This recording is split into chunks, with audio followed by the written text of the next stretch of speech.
Hello, Trà Vinh xin chào các bạn. Hôm nay thì mình sẽ làm bánh bột lọc kiểu mới nha, với nhân đậu ngọt, bánh dai mềm, đặc biệt không cần nhồi bột mà cho ra món bánh bột lọc cực kỳ dai, ngon, béo ngậy với nước cốt dừa nữa.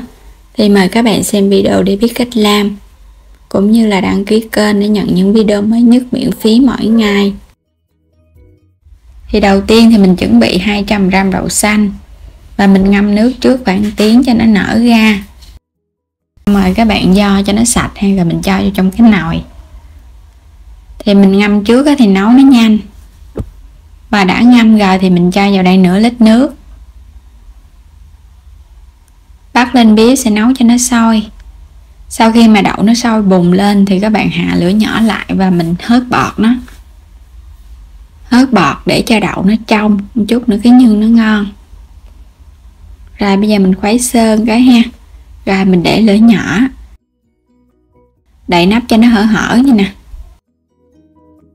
Nấu đến khi nào mình thấy nó cạn nước thì dỡ ra. Rồi bây giờ kiểm tra thấy hạt đậu á nó cũng mềm rồi nè, cũng như là cái phần nước á nó cạn bớt rồi. Đậy kín lại, để lửa nhỏ và mình để thêm 10 phút nữa. Sau 10 phút thì kiểm tra xem hạt đậu nó khô ráo và lúc này nó nhừ rồi thì các bạn sẽ tán đậu luôn. Lúc nó còn nóng á mình tán nó nhanh cũng như là nó nhừ nữa đó. Mình dùng đây là 300g bột năng hay là bột mì tinh thì lường bằng 2 cái chén, 100ml nước cốt dừa và đây là 150g đường, tí xíu muối, 500ml nước lọc và hành tỏi. Cho vào đây 2 chén bột năng, tí xíu muối, còn chút phần muối chút nữa mình sẽ nêm nhân. Cho hết đường vô thì mình dùng tỷ lệ 2 bột và 1 đường. Nước cốt dừa thì các bạn sẽ cho vào đây khoảng 4 muỗng, các bạn hớt cái phần ở trên vậy nè để cho nó béo. Rồi mình sẽ cho nước vô luôn. Thì cái lượng nước và cốt dừa luôn là 550 cho đến 600ml là dừa. Mình sẽ trộn đều lên để cho bột nó tan hoàn toàn. Mình để nửa tiếng cho nó nở. Quay qua đây thì bây giờ đi cắt hành lá để một chút nữa mình sẽ nêm vào trong nhân á. Tỏi thì mình dùng một củ ha, các bạn tách ra. Rồi mình sẽ đập để mình băm.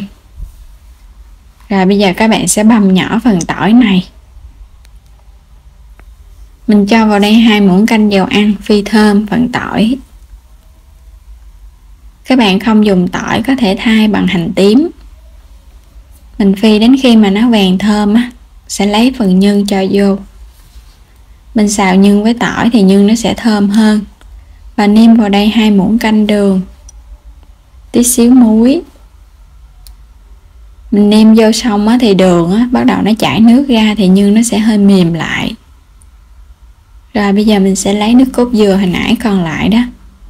Mình cho vào đây khoảng 2 muỗng canh nước cốt dừa để cho nhân nó đậm đà hơn. Rồi các bạn sẽ sên nha, mình sên lửa lớn lớn đi và khuấy đều để cho nhân nó rút hết phần nước. Nó khô lại rồi thì cho hành lá vô. Xào thơm nữa là tắt bếp. Quay trở lại bột mình để yên nửa tiếng, bây giờ khuấy đều lên. Cho bột nó đều xong rồi cho vô chảo. Mình cho bột vô chảo để lấy trùng bột để cho bột nó đặc lại. Và bột năng này á, các bạn lấy trùng rất là dễ. Mình cho vào đây 1 muỗng canh dầu ăn. Và xào đảo đều á để cho nó không có bị đóng ở dưới đáy chảo. Và mình để lửa nhỏ ha, đừng có để lửa lớn nó ốc trâu. Đảo một hồi bắt đầu bột nó dẻo vậy nè. Bột năng á thì các bạn làm dễ hơn bột gạo, mình đảo là bắt đầu nó dẻo, nó quyện lại à. Rồi khi mà mình thấy nó không còn bột ướt nữa thì tắt bếp. Lúc này bột vẫn còn nóng á, nên các bạn đảo đều nó sẽ tụ thành một khối vậy nè. Rồi bây giờ mình để đây cho nó nguội bớt. Quay qua đây thì bây giờ mình đi vo nhân ha. Phần nhân đậu nãy giờ mình để nó cũng nguội rồi đó. Các bạn sẽ vo mỗi viên nhỏ nhỏ thôi. Tại mình gói cái bánh nhỏ.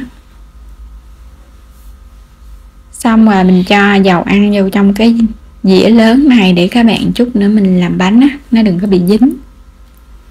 Bột này vẫn còn nóng, các bạn sẽ kéo giãn ra, mình cho nhân vào giữa túm nó lại. Rồi để qua một bên, có thoa dầu, kéo giãn ra, mình làm nó nhanh lắm. Mình do lại, các bạn ngắt cái cục bột ra là tự động nó đứt ra. Lá chuối thì mình chuẩn bị xong, các bạn xé miếng nhỏ, trụng nước sôi, trụng sơ qua để cho lá nó dẻo lại á. Gói xong hết rồi nè, bây giờ mình sẽ lấy lá chuối nè.